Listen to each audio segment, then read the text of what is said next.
Spiritual healing from the Torah, Parashat Shoftim. What is the main character trait through which our forefathers gained their greatness? What's the difference between Jewish mysticism and general occultism? Before I became Torah observant, I explored everything occult, from astrology to palm reading, as well as tarot cards, Eastern mysticism, and more. It was my attraction to spirituality and mysticism that eventually brought me back to Judaism via the Kabbalah. The first class I was drawn to at the yeshiva was Derech Hashem by Ramchal. Learning about soul reincarnation has always intrigued me, and I was privileged to study Arizal's book on the topic with my husband. Today I wish I had more time to delve deeper into the secret of Kabbalah, as from all the Torah I've learned, it is Arizal's teaching that bring me the closest to Hashem and spurs me to work on myself the most. As a child, I swallowed all of C.S. Lewis' books on Narnia, and I loved to do magic tricks. Yet I was far from as proficient as my husband, who began his professional career during his teens as a birthday party magician. The next generation has been mesmerized by the magical witchcraft of Harry Potter. In EmunaHealing, we learn that Narnia, Harry Potter, and the likes are all books connected with witchcraft and the klipa, husk of the Yetzer Hara, negative impulse. Since children especially are sensitive to energy, we must be cautious to carefully screen the books they read. Not only food, but also books need to be kosher. Any unkosher book, especially with pictures of crosses or idols, etc., closes the energy fields and distances us from Hashem. It is especially important to avoid having such books in the bedroom where people sleep. Books about non-Jewish energy healing like Reiki could also be problematic. We may use our intuition to check book by book to tune into whether it's kosher or not. My teacher Hannah Luke told us about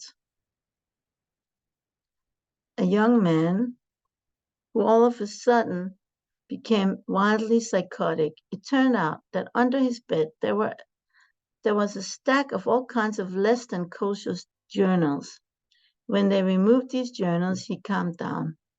Whereas general occultism tempts us to believe in all kinds of spiritual forces which diffuse our focus from the one and only God, the Torah true Kabbalistic masters teach us to perceive the underlying unity within our fragmented reality, and thereby return to the path of serving the Almighty, one and only God.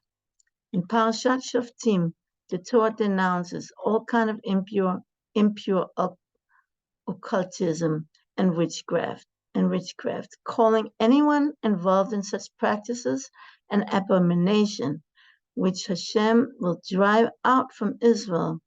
Following the prohibition of these impure practices, the Torah directs us to be Tamim with Hashem our God. There shall be not found among you anyone who passes his son and daughter through fire, sorcerers, cloud gazers, diviners, witches, one who interprets omens, or a charmer, a pitom sorcerer, a video, yidu, a sorcerer, or a necromancer. For whoever does these things is an abomination to Hashem, and because of these abominations, Hashem your God is driving them out from before you. You must be wholehearted, Tamim, with Hashem your God. Dvarim 18:11-13. The meaning of the word Tamim is equivocal. Since the Torah contrasts the impure occult practices with the command to be Tamim, it would make sense that the word Tam means pure. This is how Ramban explains, you shall be pure with Hashem your God. After the warnings not to have any magicians, cloud gazers, and witches, the Torah teaches us to believe in our hearts that Hashem alone is omnipotent from beginning to end. He is the only one who has the power to do and nullify, and therefore we should not listen to cloud gazers, sorcerers, diviners, and witches.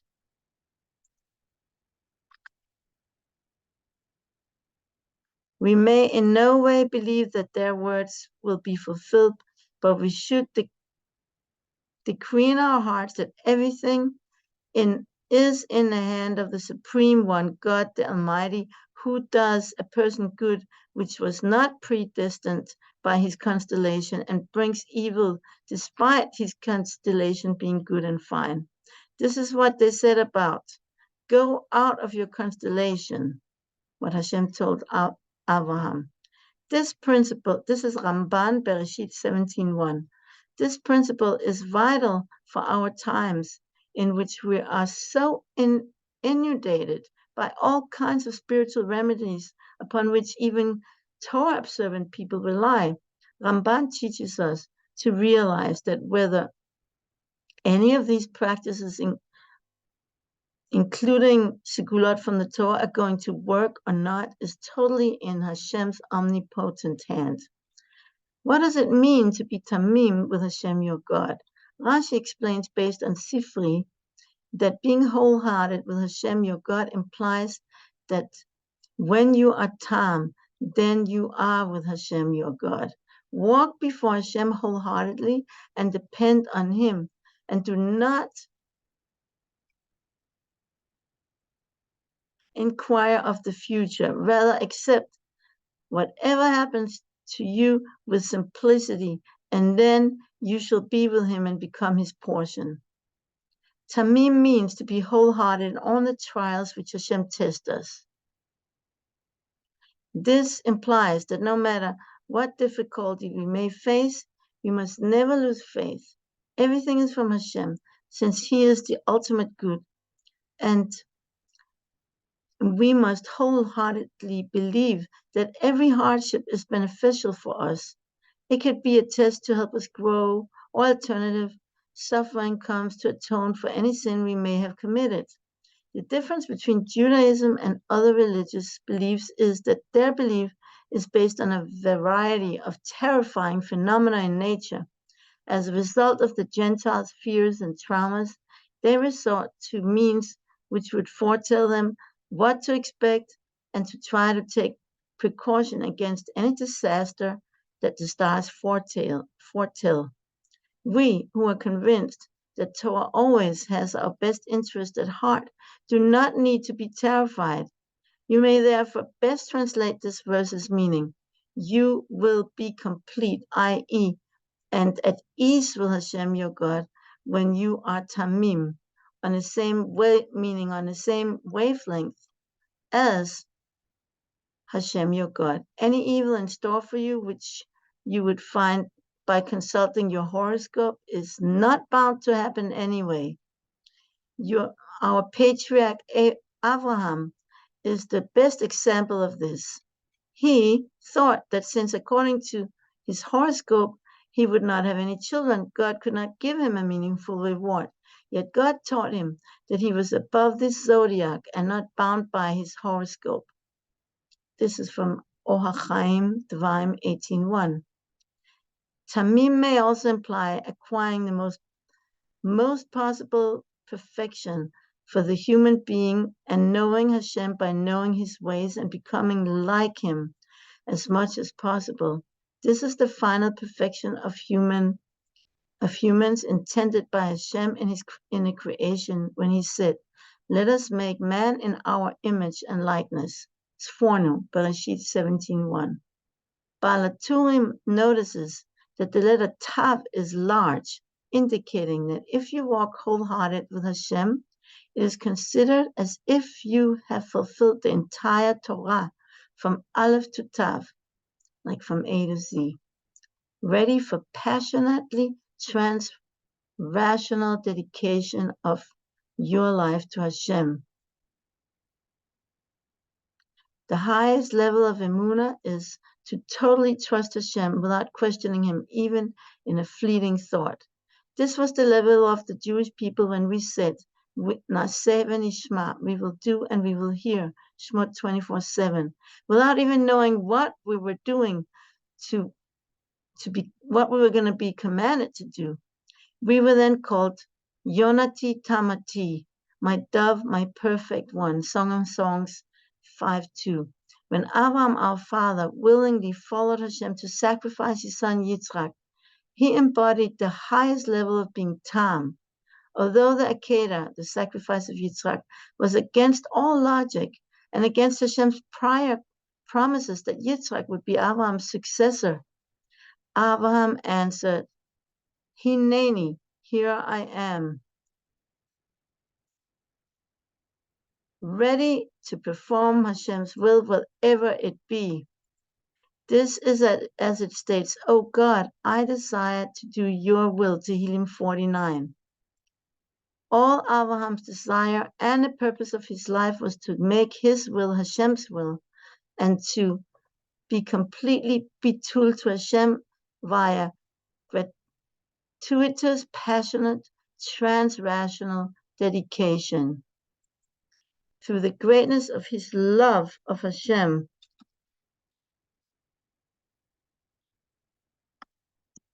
he dedicated himself to fulfilling Hashem's will, even when it contradicted human logic. This is the great level of bitul, self-dedication through love, which is higher than bitul through fear. Therefore, the mitzvah to be Tamim with Hashem is greater than all other mitzvot, as it brings us to be with Hashem, as the Sifrei states. Since becoming Tamim with Hashem implies complete, gratuitous, passionate, trans-rational dedication, it is considered as if one has fulfilled the entire Torah from Aleph to Tav. Netivot Shalom Shoftim, pages 114 to 115. The EmunaHealing exercise for integrating wholehearted dedication to Hashem. Make yourself comfortable, close your eyes, breathe deeply, and imagine yourself floating on a raft upon the soft waves of your favorite beach. I always imagine floating on the holy waters of the Kinneret, but you can imagine any body of water. Let yourself go completely and allow your raft to take you in whatever direction the wind blows.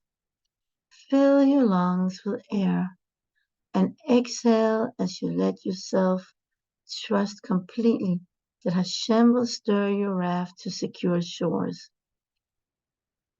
Envision your raft becoming a cradle and you becoming an infant lying peacefully in your cradle as Hashem softly rocks you from side to side. Experience the pleasure of letting go of any control and just giving everything over to Hashem. The waves are soft and you're comfortable, wet, well-fed, and content. Just breathe into this lovely, secure feeling. Let your breathing be in tune with the waves. Take in the fresh sea air from your nostrils and exhale through your mouth, making a soft sound on the out breath. Recall the hardship that you suffered a long, long time ago. Something that has already been resolved. Breathe into it while remembering how in the end it all worked out for the good.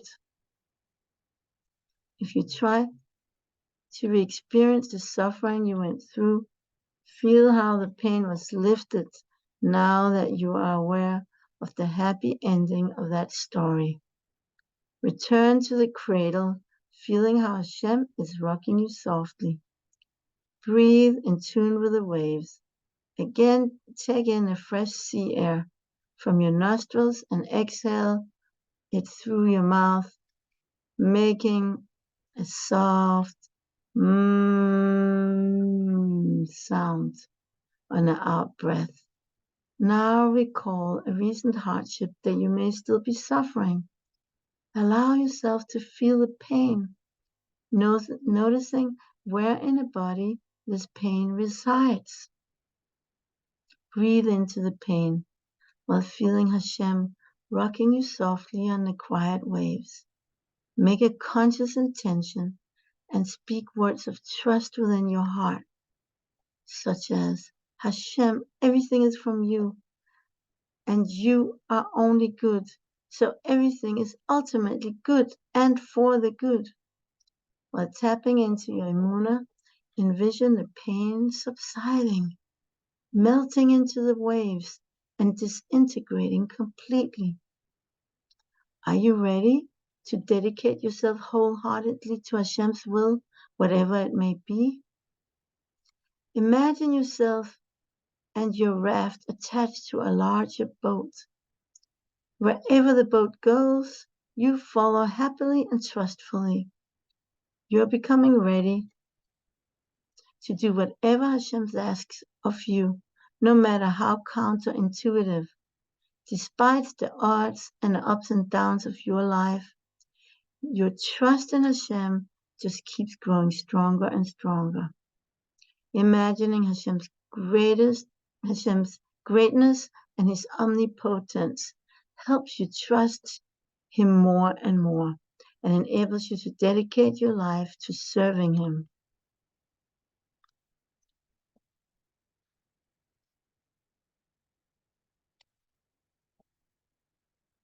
Now prepare yourself to complete the meditation and return back to regular consciousness, making a resolve to become Tam and serving Hashem in an even greater, pure, and more wholehearted way.